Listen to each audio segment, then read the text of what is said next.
오늘 호세아 6장 말씀 같이 나누겠습니다. 2018년 4월에 미국의 전 세계에 충격적인 일이 일어났습니다. 버락 오바마 전 대통령이 그 유튜브 한 채널에 등장을 하셔서 트럼프 대통령은 쓸모없는 인간이라고 말을 한 거예요. 이것 때문에 전 세계가 충격을 받았고 미국인들은 더 놀랐습니다. 근데 나중에 해프닝으로 끝났어요. 어느 한 콘텐츠 제작 업체가 교묘하게 오바마 대통령 영상에다가 다른 그 영상 감독의 목소리를 넣어서 마치 오바마 대통령이 트럼프 대통령을 비난한 것처럼 영상을 조작을 한 거예요. 이걸 딥 페이크라고 그럽니다. 딥 러닝, AI 인공지능의 그 가장 중요한 핵심 기술에다가 페이크, 가짜 뉴스를 덧입힌 거예요. 영상 전문가도 이걸 보고 진짜 가짜 구별을 못했어요. 그 정도로 아주 정교하게 마치 오바마 대통령이 말한 것처럼 영상을 가짜로 만들어낸 거예요. 이제는 진짜 가짜 구별이 어려운 시대가 됐어요. 그래서 여러 가지 이런 그 딥페이크 기술을 가지고 정치적 음모를 만들어내기도 하고 위조된 음란물을 유통시키기도 합니다. 신앙도 진짜 가짜 구별이 정말 어렵습니다. 이스라엘 백성은 이미 음란의 영에 빠져서 그들이 바알을 섬기면서 하나님을 섬긴다고 착각하고 있는 거예요. 하나님에게 바알의 옷을 입히고, 아니 바알에게 하나님의 옷을 입히고 그들은 바알을 섬기면서 하나님을 섬기고 있다고 착각하게 만든 거예요. 왜 이스라엘 백성이 이렇게 바알 숭배에 빠졌을까? 제임스 린버그 그 구약학자가 왜 바알을 이렇게 이스라엘 백성들이 바알의 그 모든 백성들이 정신없이 빠져들었나, 그 이유에 대해서 설명을 하는데, 그 첫째가 하나님의 응답은 즉각적이지 않는 반면에 바알은 즉각적으로 응답하는 거예요. 왜냐하면 우리가 2장 3장에서 본 것처럼 나무를 가지고 점을 치는 거예요. 그러니까 점 치는 사람들은요, 그 자리에서 점괘가 나오잖아요. 동전 던지고 점괘가 나오고, 쌀알 던지고 점괘가 나오고, 뭐 이렇게 손가락하고 점괘가 바로 나오잖아요. 이사 가라, 뭐 가지 마라, 결혼해라, 마라, 이혼한다, 이런 게 즉각적으로 나오는데, 하나님 종교는요, 우리가 그 하나님의 응답을 기다려야 되니까, 그래서 즉각성 때문에 이스라엘 백성이 바알을 추종하게 된 거예요. 또 하나는 자극적입니다. 왜냐하면 큰 나무 그늘 아래서 바알을 숭배하고 그들이 축제를 벌이고 어떻게 했어요? 술 취하고 그리고 음란을 즐긴 겁니다. 거대한 성적 파티가 열린 거예요. 그게 얼마나 이스라엘 백성들에게 하나님께서 내가 거룩하니 너희도 거룩하라고 하시고 하나님이 금지하셨던 모든 것들이 큰 나무 그늘 아래서 바알 신전에서 그들은 마음껏 즐길 수 있는 거예요. 그 쾌락주의가 바알 숭배의 원인이 됐다고 했어요. 또 하나가 이스라엘이 목축을 하다가 이제 가나안 땅에 들어가서 농사를 짓기 시작했는데, 바알은요 농사의 신입니다. 그래서 비와 풍요를 바알이 준다고 생각을 한 거예요. 우리는 이미 2장에서 하나님이 주신 것을 바알이 줬다고 그들이 착각한 이야기를 들었습니다. 하나님께서 곡식과 새 포도주와 기름을 주었는데 이스라엘은 바알이 줬다고 착각을 했잖아요. 오늘 6장 1절에 3절까지는 이게 신앙 고백인 줄 알았어요. 그런데 가짜였습니다. 고린도후서 11장 14절에서 바울도 이렇게 얘기했습니다. 이것은 이상한 일이 아니라 사탄도 자기를 광명의 천사로 가장한다 그랬어요. 가면을 쓴다 그랬어요. 사탄이, 악마의 이 어두움의 그 신이, 악한 일에 악한 자가 자기를 광명의 천사로 의의 일꾼으로 감쪽같이 속인다 그랬어요. 6장 1절에서 3절을 읽어보면 마치 이스라엘이 회개하고 하나님께로 돌아가는 것처럼 보여요. 그런데 뭔가 이상합니다. 자세히 읽어보면 그들이 하나님께로 돌아가는 것처럼 보이는데 하나님께로 돌아가는 게 아니라 바알을 찾고 있는 거예요. 오늘 6장 1절을 보십시오. 얼마나 이 신앙적으로 그럴듯해요. 이게 마치 이스라엘 모든 민족의 신앙 구호처럼 보입니다. 그들이 뭐라고 고백합니까? 오라, 우리가 여호와께로 돌아가자. 하나님께로 돌아가자. 드디어 회개가 시작됐나요? 이스라엘이 이제 정신 차리고 바알과 우상을 버리고 하나님께로 돌아가는 민족적인 회개 운동이 일어났나요? 그런데 그들이 하나님께로 돌아가자고 말하면서 하나님에 대해서 뭐라고 말합니까? 여호와께서 우리를 찢으셨으나 도로 낫게 하실 것이요 우리를 치셨으나 싸매어 주실 것임이라. 믿으십니까? 하나님 어떤 분이세요? 찢으시고 도로 낫게 하시는 분이십니다. 하나님은 우리를 치시고 다시 싸매어 주시는 하나님이십니다. 맞습니다. 그러나 중요한 게 한 가지 빠졌어요.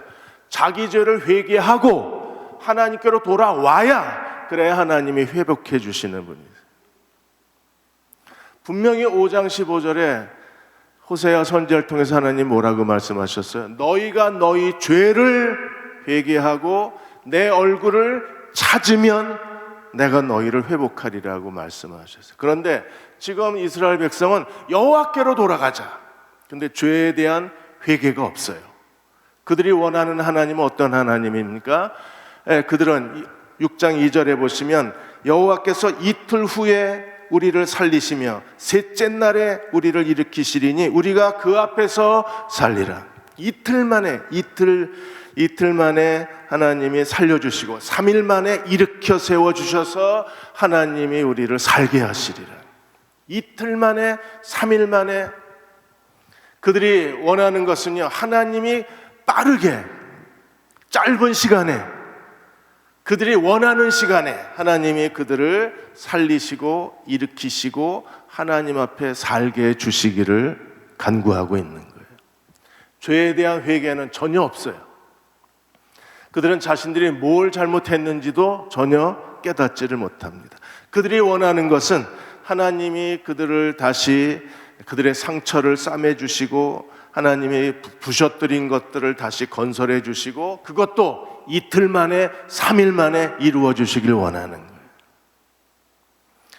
바알 종교의 특성이 무엇입니까? 즉각성이라 그랬어요. 빠르게 응답하는 신. 그래서 그들도 하나님 앞에 하나님이 빠르게 응답해 주시기를 원하는 거예요. 그러나 그 하나님은 호세아 선지자가 외친 하나님이 아니라 바알의 옷을 입은 하나님이었어요.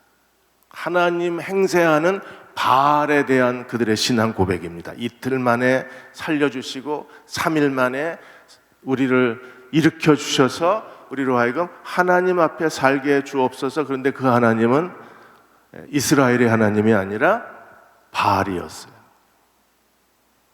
저도 본문을 연구하면서 진짜 충격을 받았습니다. 그동안에 이 본문을 읽으면서 은혜를 많이 받았었는데 실제로 본문에 대한 그 주석과 해석을 보니까 이게 하나님에 대한 신앙 고백이 아니라 바알에 대한 고백이에요. 6장 3절에 그러므로 우리가 여호와를 알자, 힘써 여호와를 알자. 이게 우리 모두의 신앙 고백이어야 합니다. 우리는 하나님께로 돌아가야 합니다. 그리고 우리는 하나님을 알되 힘써 여호와를 아는 그분의 백성이 되어야 합니다. 그렇게 되시기를 축원합니다. 하나님께로 돌아가고 우리는 힘써 하나님을 아는 자가 되어야 합니다. 여기서 힘써 안다는 라다프라는 그 히브리어의 단어가 추적하다, 뒤쫓다, 그리고 달라붙다 그런 뜻입니다. 우리는요, 하나님을 아는 지식을 뒤쫓아야 하고 하나님께 달라붙어 사는 그분의 백성이어야 합니다. 그런데 지금 북이스라엘 백성이 하나님을 알자, 힘써 하나님을 알자고 고백한 하나님이 이스라엘의 하나님이 아니라 가나안 신 바알이에요. 정말이요? 3절을 보겠습니다. 우리가 여호와를 알자, 힘써 여호와를 알자. 그의 나타나심은 무엇처럼 나타나요? 새벽 빛같이 어김없나니 비와 같이 땅을 적시는 늦은 비와 같이 우리에게 임하시리라. 하나님이 뭐처럼 오신다 그랬어요? 새벽 여명처럼. 새벽에는 뭐가 내립니까? 이슬. 그리고 그들이 씨를 뿌릴 때, 그리고 곡식이 추수할 때에 이스라엘 땅에 반드시 농사에 내려야 할 비가 가을비, 봄비에 겨울비, 봄비. 근데 바알이 누굽니까? 바알은 농사의 신으로 비와 이슬을 주관하는 신입니다. 이스라엘이 하나님을 알자고 말하면서 하나님을 뭘로 비유했어요? 이슬, 새벽 이슬처럼 오시리라, 겨울비처럼 오시리라, 봄비처럼 오시리라. 그러나 하나님은 이슬처럼, 겨울비처럼, 봄비. 물론 하나님이 구약에 내가 늦은 비와 이른 비를 주시리라 약속하셨어요. 그러나 여기서 말하는 이슬과 겨울비, 봄비는 누구를 상징해요? 바알을 상징해요.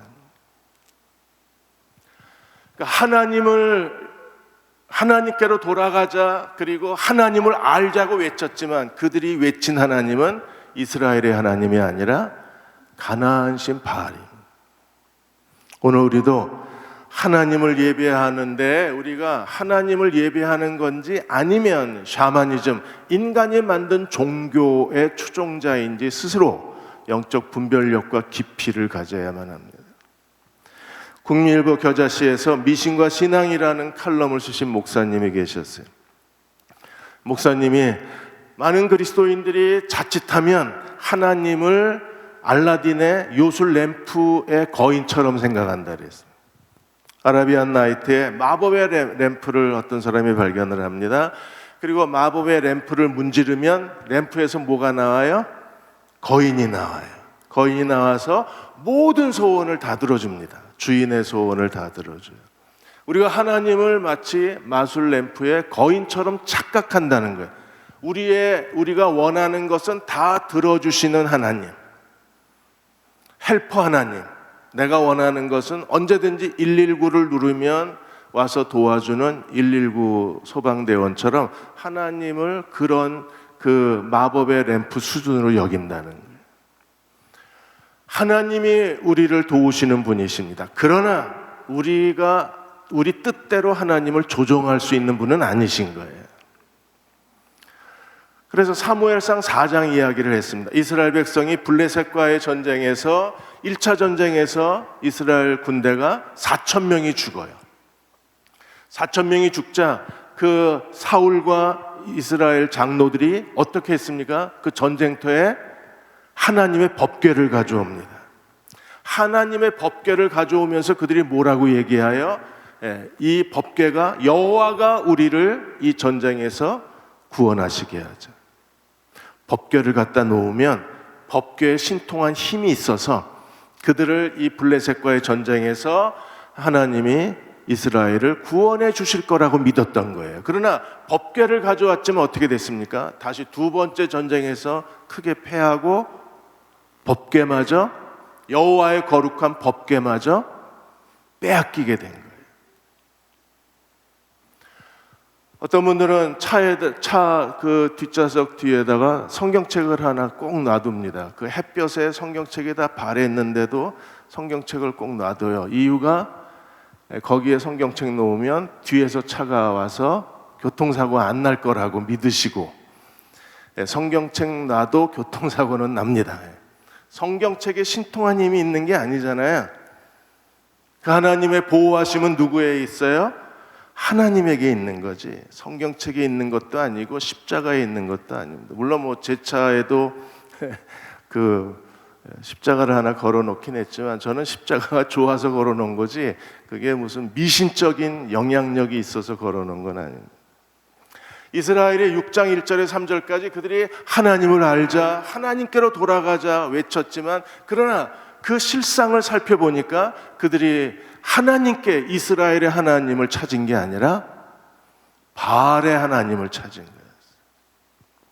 6장 4절에서 6절까지 하나님이 무엇을 원하시는지 선지자를 통해서 하나님께서 이것이 내가 원하는 것이다, 하나님이 분명하게 말씀을 하셨어요. 6장 4절에 에브라임아 내가 내게 어떻게 하랴? 유다야 내가 내게 어떻게 하랴? 내가 어떻게 하랴? 하나님을 절망에 빠뜨렸다고 했습니다. 내가 어떻게 하랴? 하나님을 무력하게 만들었다 그랬어요. 그들이 하나님을 알자, 하나님께로 돌아가자 한 게 결국은 이스라엘의 참 하나님이 아니라 가나안 신 바알을 하나님으로 외치고 있는 거예요. 하나님으로 부르고 있는 거예요. 이러한 그 백성의 모습을 보시고 에브라임을 보시고 유다를 보시고 북이스라엘 백성들을 보시고 남유다 백성을 보시고 하나님이 한탄하시고 절망하시기를 내가 어떻게 했으면 좋겠냐. 거짓을 거짓으로 알지를 못하는 거예요. 그래서 하나님이 말씀하십니다. 내가 어떻게 하랴? 너희의 인애가 아침 구름이나 쉬 없어지는 이슬 같도다. 그들이 섬기는 바알을 비유로 해서 너희의 나를 향한 너희 사랑이, 하나님을 향한, 진짜 하나님을 향한 너희 사랑이 아침 이슬처럼 없어지고 안개처럼 사라져버린다. 아침에 해가 뜨면 그 새벽에 안개가 다 사그러지듯이 하나님을 향한 이스라엘 백성들의 마음은 쉽게 사라져버린 거예요. 여기 인애가 무슨 뜻입니까? 헤세드. 헤세드는 뭐예요? 하나님의 언약적 사랑입니다. 사랑하고 싶어서 사랑하는 게 아니에요. 기분 내켜서 좋아서 사랑하는 게 아니에요. 언약적 사랑이라는 건 무엇입니까? 이스라엘 백성이 시내산에서 하나님과 계약을 맺을 때 그 계약의 내용이 뭐예요? 하나님을 사랑하겠다고 계약을 맺은 거. 그러므로 그들은요, 계약에 따라 하나님을 사랑해야 돼요. 이래서 헤세드를 계약적 사랑이라고 그래요. 싫어도 사랑해야 돼요. 귀찮아도 사랑해야 돼요. 하고 싶지 않아도 하나님을 사랑해야 합니다. 왜요? 하나님을 사랑하기로 계약을 맺은 헤세드 계약의 사랑이기 때문에. 그래서 헤세드는 하나님의 계약적 사랑, 충성된 사랑, 변함없는 사랑입니다. 그런데 그들이 하나님과 헤세드, 사랑의 계약을 맺고도 그들의 사랑은 어땠어요? 그들의 사랑은 너무나 짧았어요. 그들의 사랑은 마치 아침 이슬처럼, 아침 안개처럼 쉽게 사라져버렸습니다. 그래서 하나님이 이렇게 하나님을 사랑하지 못하고 하나님을 떠난 백성들에 대해서 6장 5절에 하나님께서 어떻게 하셨습니까? 그러므로 내가 선지자들로 그들을 치고, 하나님이 예언자, 선지자를 보내서 그들을 산산조각 내버리셨어요. 치고라는 히브리어의 단어는 석공이 돌을 깨는 것을 의미합니다. 하나님이 그들의 완악함에 돌덩이를 깨뜨렸습니다. 가짜 하나님 바알을 섬기면서 하나님을 섬긴다는 그들의 혼합주의의 우상 숭배를 하나님께서 석공이 돌로, 징으로 돌을 깨뜨리듯이 그들의 이 잘못된 신앙을 하나님이 깨뜨리고 계신 거예요. 부셔버리고 계셨어요. 어떻게? 선지자를 통해서 하나님 말씀으로 그들의 교만과 거짓과 위선과 죄악을 하나님이 깨뜨리고 계셨어요. 그래서 5절에 내가 선지자들로 그들을 치고 내 입의 말로 그들을 죽였노니 내 심판은 빛처럼 오느니라. 하나님의 심판 미슈파트는 하나님의 말씀, 하나님의 정의가 빛처럼 빛나게 될 것이라. 하나님 모든 거짓을 드러내실 거예요. 그들의 모든 신앙의 가짜와 위선을 하나님께서 다 폭로하실 겁니다. 그들이 쓰고 있는 가면을 하나님이 다 벗겨내실 거예요. 결국 이스라엘이 제사장과 선지자들이 하나님 말씀을 제대로 가르치지 아니하고 오히려 제사장과 선지자들이 이스라엘 백성들로 하여금 하나님 대신에 우상 숭배의 죄에 빠지게 만들었기 때문에 하나님께서 호세아 같은 하나님의 참된 선지자를 보내셔서 하나님 말씀을 통하여 하나님의 심판을 드러내신 거예요. 하나님의 말씀과 하나님의 정의를 드러내시고, 그리고 그들의 거짓된 신앙을 하나님께서 다 부셔버리기 시작하신 거예요. 하나님 오늘 이 시대 한국교회의 모든 거짓된 신앙도 하나님의 말씀으로 부셔뜨려 주시기를 주의 이름으로 축원합니다. 하나님이 그렇게 주셔야 우리가 거짓을 깨달아요. 하나님의 법과 정의가 아침 태양빛처럼 떠올라야 합니다. 그래야 우리는 뭐가 진실이고 뭐가 거짓인지 분별을 할 수 있을 거 아니에요.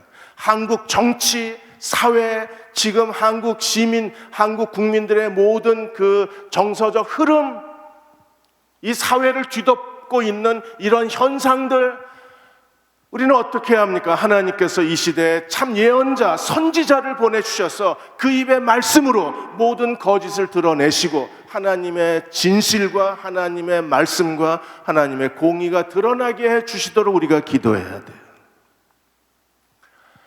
하나님의 호세아를 보내신 목적이 여기 있습니다. 내가 예언자를 보내어서 그들을 부시고 예언의 말씀으로 죽이고, 거짓은 죽어야 의가 살아나는 거 아니에요? 가짜가 죽어야 정직이 살아나는 거잖아요. 근데 오히려 정직은 죽고 거짓이 살아나요. 악은 번성하고 의는 소멸이 되면 하나님이 떠난 시대잖아요. 오늘 이 시대에 우리 하나님의 공의가 다시 되살아나도록 우리는 무릎을 꿇고 기도해야 합니다. 하나님의 심판이 빛처럼 다시 비춰야 돼요. 교회도 개인의 양심도 이 시대도 하나님의 심판의 빛이 다시 비추는 시대가 돼야 합니다. 그래야 우리에게 소망이 있어요. 그래야 우리가 다음 세대에게 하나님의 공의의 시대를 물려줄 수 있는 거예요. 하나님이 원하시는 건 뭔가요? 그들의 인해 헷세드는 아침 한개 같았어요. 아침 이슬처럼 태양만 뜨면 사라져버렸어요.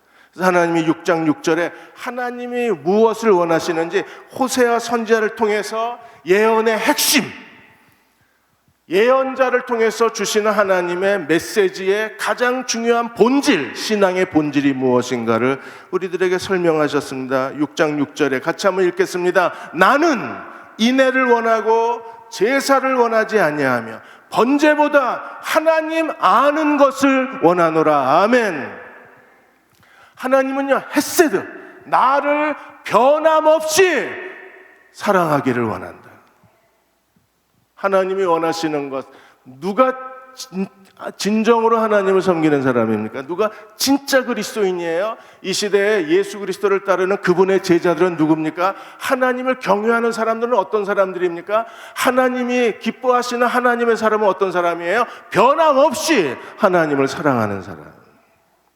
근데 이스라엘은 선지자를 통해서 하나님이 책망하셨으니까 그들은 바알 종교의 사고방식, 미신적 샤머니즘 사고방식을 가지고 그들이 하나님이 그들을 책망하신다, 심판하신다 그랬더니 이스라엘 백성들이 어떻게 반응을 했어요? 더 많은 제사를 드린 거예요.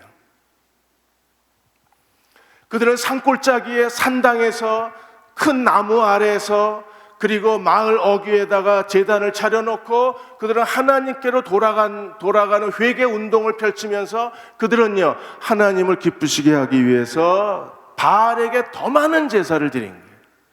제사를 더 많이 드리면 그게 하나님께 대한 사랑이라고 그들은 착각을 한 거예요. 제사를 더 많이 드리면 하나님께 충성한다고 생각을 한 거예요. 구약의 제사는 오늘 이 시대에 우리가 예배라고 말할 수 있어요. 예배를 더 많이 드리는 게 하나님께 대한 사랑, 하나님께 대한 충성은 아닌 거예요. 더 중요한 게 무엇입니까? 당연히 우리는 하나님 앞에 더 하나님이 기뻐하시는 예배를 드리는 충성된 예배자가 돼야 합니다. 그러나 예배의 횟수가 중요한 게 아니라 더 중요한 게 뭐예요? 예배를 드리는 우리들의 마음이 더 중요한 거예요. 마음이. 그래서 요한복음 4장에서 예수님이 하나님이 이렇게 예배하는 자들을 찾으신다고 말씀하시면서 하나님은 영이시니 어떻게 예배하라고 그랬어요? 영과 진리로 예배하라고 가르쳐 주신 거죠. 그들은 더 많이 제사 제물을 바치며 하나님이 기뻐하실 거라고 해서 그들은 더 많은 제물을 바쳤지만 하나님 뭐라고 그러셨어요? 오늘 6장 6절에 나는 이내 변함없이 나를 사랑하는 걸 원하고 뭘 원하지 않아요? 6장 6절에서 제사를 원치 않는다 그랬어요. 그리고 번제보다 뭘 더 원한다고 했습니까? 하나님 아는 것을 원한다 그랬어요. 하나님은 변함없는 그분을 변함없이 사랑하는 그분의 백성을 원하고 계시고 그리고 바알화된, 바알로 꾸며진 잘못된 하나님에 대한 지식이 아니라 하나님에 대한 참된 지식을 그 백성들이 갖기를 원했어요. 이스라엘 백성이 하나님을 잘못 알고 있었기 때문에 6장 1절에 3절까지 그들이 하나님께로 돌아간다, 하나님을 찾는다 그러면서 그들은 여전히 바알을 따르고 있었던 것은 왜 그래요? 신앙이 잘못됐기 때문에 그렇습니다. 하나님을 아는 지식이 없어서 그런 거예요. 예수님 땡에도 마찬가지였습니다. 예수님이 그 세리와 죄인들하고 식사를 하셨을 때 사람들이 이렇게 말했습니다. 마태복음 9장 11절에 보시면 바리새인들이 그 제자들에게 이르되 어찌하여 너희 선생은 세리와 죄인들과 함께 식사를 하느냐. 그래서 12절에 예수님이 뭐라고 말씀하셨어요? 의사의 비유를 들었잖아요. 건강한 자에게는 의사가 쓸데없고 병든 자에게라야 쓸데있느니라. 여러분 언제 병원 가십니까? 아플 때 갑니다. 건강한데 병원 가나요? 아무도 안 갑니다. 건강한데 거길 왜 가요? 아플 때 가는 거예요. 그런 것처럼 예수님이 오신 목적은 건강한 사람을 위해서 오신 게 아니라 누구를 위해서 오셨어요? 죄인들을 위해서 오신 거예요. 그런데 바리새인들은 이스라엘의 선생이 되어서도 예수님이 왜 오셨는지 목적을 모르는 거예요. 그래서 호세아가 우리에게 말하는 겁니다. 번제, 불로 태우는 제물보다 하나님 아는 걸 원하시는 이유가 여기에 있는 거예요. 그래서 13절에 예수님이 오늘 호세아 6장 6절을 인용하셔서 이렇게 말씀하셨어요. 너희는 가서 내가 긍휼을 원하고 제사를 원하지 아니하노라 하신 뜻이 무엇인지 뭐하라? 배워라 그랬어요. 배워라. 하나님은 제사보다 인애를 원하시는 분이십니다. 번제보다 하나님 아는 것을 원하시는 분이십니다. 이걸 배우라 그랬어요. 배워라. 그리고 말씀하시기를 나는 의인을 부르러 온 것이 아니라 누구를 부르러 왔어요? 우리 같은 죄인을 부르러 오신 예수님이셨습니다. 아마 이 단편 소설을 기억하는 분들이 계실 겁니다. 그 오발탄 작가 이범신 작가가 피해자라는 소설을 하나 쓰셨어요. 이 소설에서 하나님의 사랑을 고발을 했습니다. 최장로라는 분이 고아원을 설립했어요. 그리고 고아들을 하나님의 사랑으로 잘 양육을 했습니다. 자기 자식하고 고아를 똑같이 취급을 해서 그래서 자기 아들 요한이를 자기 집에서 재우지 않고 고아들하고 같이 고아들이 머무는 숙소에서 같이 자라게 한 거예요. 그래서 많은 사람들이 최장로님을 칭찬했습니다. 그분의 그 모든 사람, 고아들과 자기 아들을 구별하지 않는 그 평등한 사랑에 대해서 많은 사람들이 존경을 했어요. 그래서 요한이도 그 최장로님 아들 요한이도 고아들은 자기하고 형제라고 생각하고 자란 거예요. 그러다 어느 날 그 같이 자라난 명숙이라는 아이를 사랑하게 됐어요. 그래서 아버지한테 명숙이하고 결혼을 하겠다고 그랬는데 아버지가 고아는 안 된다 그랬어요. 고아하고 똑같이 자라게 하고 고아나 너나 다 내 자식이라고 했던 아버지가 막상 아들이 결혼하려고 하니까 고아는 안 된다. 그래서 명숙 자매가 그 사실을 알고 뛰쳐나가서 나중에 술집 여자가 돼요. 요한이는 일본에 유학 갔다 와서 그 고아원을 후원했던 목사님 딸하고 사랑도 없는 결혼 생활을 하게 됩니다. 그리고 나중에 두 사람이 우연히 만났는데 그 우연히 만난 만남이 오히려 명숙 자매에게 더 모욕감을 주고 하나님의 사랑에 대한 그 마음의 허무감을 줘서 나중에 그 소설이지만 그 명숙 자매가 자살로 생을 마감해요. 하나님의 사랑이 어디 있느냐고 우리에게 묻는 겁니다. 피해자. 누가 피해자인가? 요한이 피해자인가요? 아니면 자살한 명숙 씨가 피해자인가요? 누가 피해자인가요? 그 고아원에서 자라난 아이들이 피해자인가요? 피해자가 누구냐고 묻고 있는 거예요.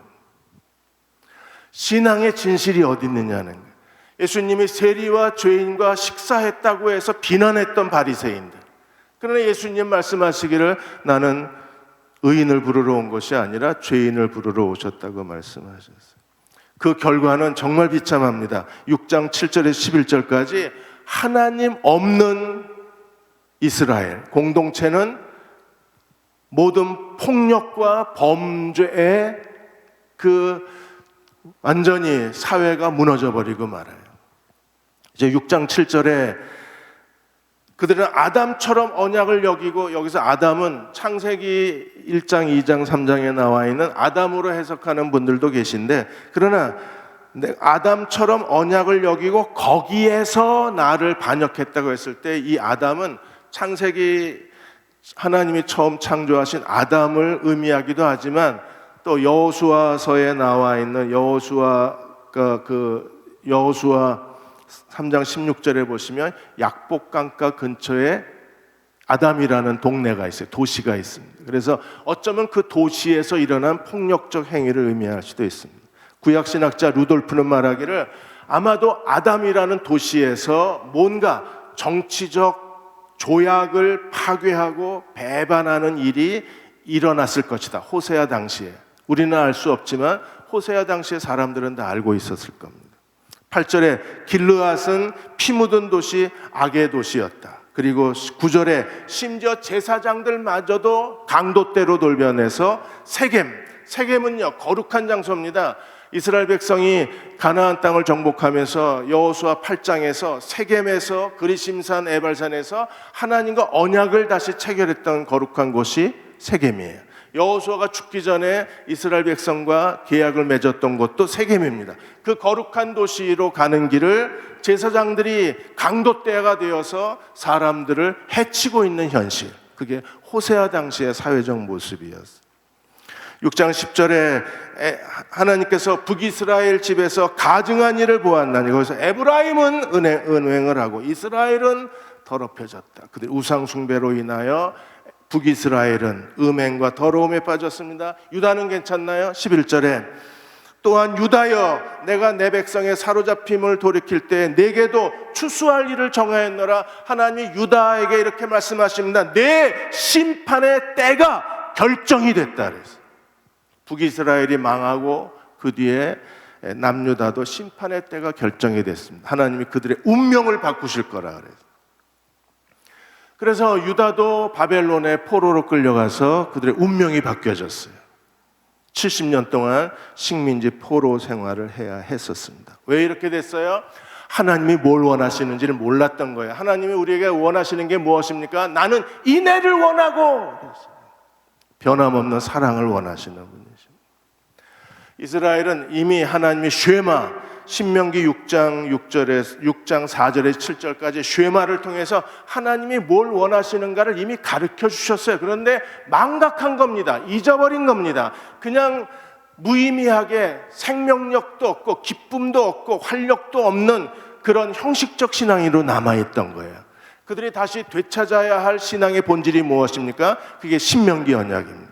신명기 6장 4절에서 7절까지 이스라엘아 들으라. 우리 하나님 여호와는 오직 유일한 하나님이시니 너는 마음을 다하고 뜻을 다하고 힘을 다하여 내 하나님 여호와를 사랑하라. 이게 하나님의 헤세드. 그래서 6장 6절에 이 말씀을 너는 마음에 새겨라. 이스라엘 백성들이 그들의 마음에 새겨야 할 말씀이 뭐예요? 너는 마음을 다하고 뜻을 다하고 힘을 다하여 유일한 하나님, 내 하나님 여호와를 사랑하라. 마음에 새겨라. 오늘 이 시대에 우리도 이 말씀을 마음에 새겨야 돼요. 누가 하나님을 기쁘시게 하는 사람입니까? 변함없이 하나님을 사랑하는 사람. 그리고 7절에 마음에 새길 뿐 아니라 내 자녀에게 부지런히 가르치라. 집에 있을 때든지 길을 갈 때든지 누워 있을 때든지 일어날 때든지 이 말씀을 가르쳐라. 그리고 우리의 몸, 우리의 손목과 이마에 이 말씀을, 쉐마 말씀을 손목에 매라. 그리고 집 문설주와 현관문에다 이 말씀을 기록해라. 마음에 새겨라. 자녀에게 부지런히 가르쳐라. 내 몸에 메고 다녀라. 그리고 집에 기록하라. 뭘? 쉐마 말씀.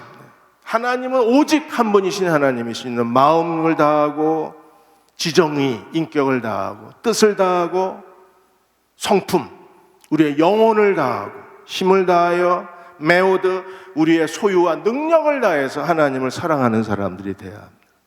예수님이 서기관 율법학자에게 이렇게 말씀하셨어요. 마태복음 22장 37절에서 40절까지 보시면 예수께서 가장 큰 계명을 뭐라고 말씀하셨습니까? 같이 한번 읽겠습니다. 예수께서 이르시되 내 마음을 다하고 목숨을 다하고 뜻을 다하여 주 너희 하나님을 사랑하라 하셨으니 이것이 크고 첫째 되는 계명이요. 믿으십니까? 둘째는 뭐예요? 둘째도 그와 같으니 내 이웃을 내 자신같이 사랑하라 하셨으니 이 두 계명은 온 율법과 선지자의 강령이니라. 하나님 말씀을 성경을 다 모아놓고 성경을 단 한 줄로 줄이면 첫 번째 계명, 두 번째 계명으로 줄일 수 있는 거예요. 하나님을 사랑하되 어떻게 사랑해야 합니까? 마음을 다하고 성품을 다하고 목숨을 다하고 힘을 다해서 하나님을 사랑하게 되시기를 주의 이름으로 축원합니다. 하나님을 사랑하는 사람들이 이 코로나19 이 어려운 환경에서도 충성된 예배자로 사는 거예요.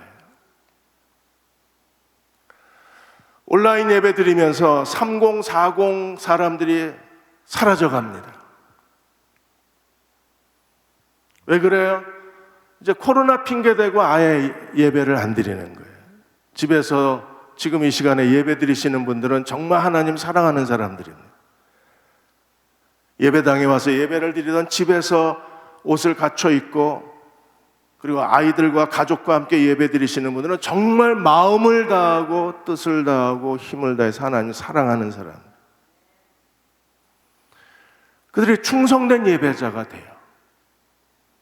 그리고 하나님의 뜻을 찾아서 그분의 뜻을 성취하는 사람들이 되는 거예요. 무엇보다도 하나님 나라가 이 땅에 이루어지기를 기도하고 하나님 나라를 위해서 헌신하는 종들이 되는 거예요. 왜 우리가 하나님 사랑을 못할까요? 하나님 사랑을 체험해야 하나님을 사랑할 수 있어요. 하나님 사랑이 마음에서 더 이상 느껴지지 않으니까 우리가 하나님을 사랑하지 못하는 거예요. 하나님의 사랑이 다시 우리 안에 성령께서 하나님의 사랑이 다시 물 붓듯이 우리 영혼에 부어지시는 이 시간이 되어야만 합니다. 그래야 하나님을 사랑할 수 있어요. 울산에서 지금 크게 목회하시는 안호성 목사님이 시퍼렇게 살아계신 하나님이라는 책을 썼다고 몇 달 전에 말씀을 드렸습니다. 이 안호성 목사님은 목사 아들입니다. 그런데 모든 게 다 지긋지긋해져서 가출을 해요. 목사 아들이 문제들이 많습니다. 가출을 해버립니다. 그리고 동네 깡패가 됩니다. 몰려다니면서 때려 부시고 사람 패고 돈 뺏고 심지어 버스에서 눈 마주쳤다고 두들겨 팼던 사람이 안호성 목사였어요. 하나님이 그냥 두셨겠어요? 이렇게 아주 악하고 그냥 하나님을 떠나서 정말 그 방황하는 이 불쌍한 영혼을 하나님이 그냥 두시겠어요? 목사님 부부는 또 얼마나 기도를 하셨겠어요? 그 교회 성도들은 또 얼마나 민망해서 기도했겠습니까? 목사님을 쳐다보면 그 동네 깡패 아들이 생각났을 텐데. 어느 날 갑자기 쓰러진 거예요. 그래서 병원에 갔더니 배에 고름이 찼는데 이게 어떤 약을 항생제를 써도 안 나요. 키가 179cm인데 안호성 목사가 몸무게가 40kg까지 빠졌어요. 몸무게가 40kg 빠지면 뼈만 남은 겁니다. 저도 하나님의 연단 받을 때 그 장티푸스로 인해서 화장실을 들락날락거리는데 저도 한 40kg까지 빠졌어요. 한 달 만에, 40일 만에 몸에 모든 쏟아가지고 뼈에다가 가죽만 씌워놓은 것 같았어요. 이 얼굴에 뼈에 가죽만 씌워놨으니까 정말 그건 죽은 송장 같은 신세였었어요. 근데 안호성 목사도 그렇게 된 거예요. 그렇게 되고 나서 회개를 했습니다. 무릎 꿇었어요. 하나님의 사랑이 그 안호성 목사의 영혼을 완전히 흘러넘친 거예요. 그래서 하나님 앞에 자기의 생애를 드리고 주의 종으로 살겠다고 서원하고, 그리고 지금 충청도 사람인데 복음이 전파되지 않는 지역에서 사역한다고 울산의 저 시골에 갔는데 하나님이 놀랄 만한 부흥을 주신 거예요. 안호성 목사가 얘기합니다. 나를 변화시킨 건 하나님 사랑이었다고.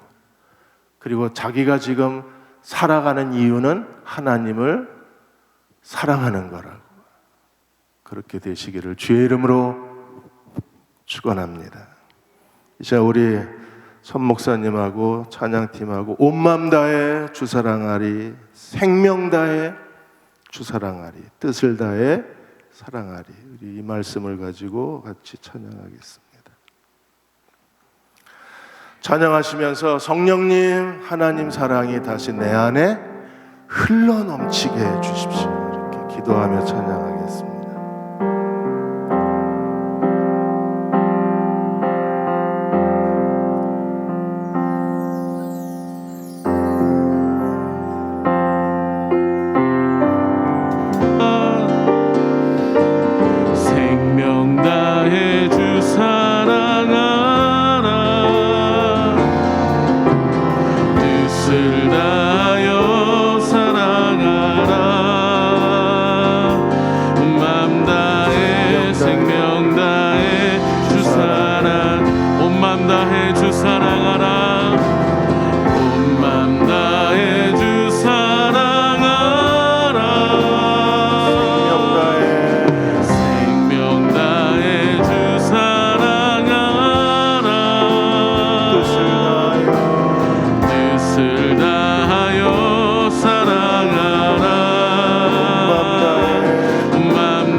찬양하겠습니다. 존귀하신 주님 주 사랑합니다.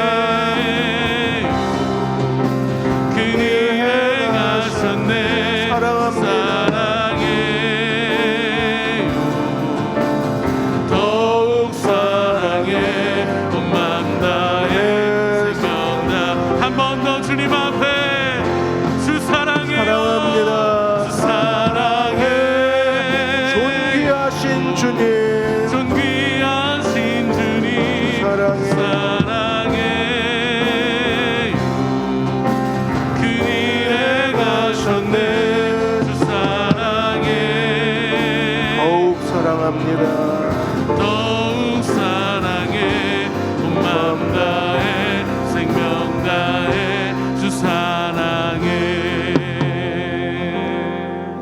하나님, 오늘 저희의 찬양과 예배를 받아주셔서 온맘 다해 생명 다해 뜻을 다해 주를 사랑하는 저희들 모두가 되게 도와 주옵소서.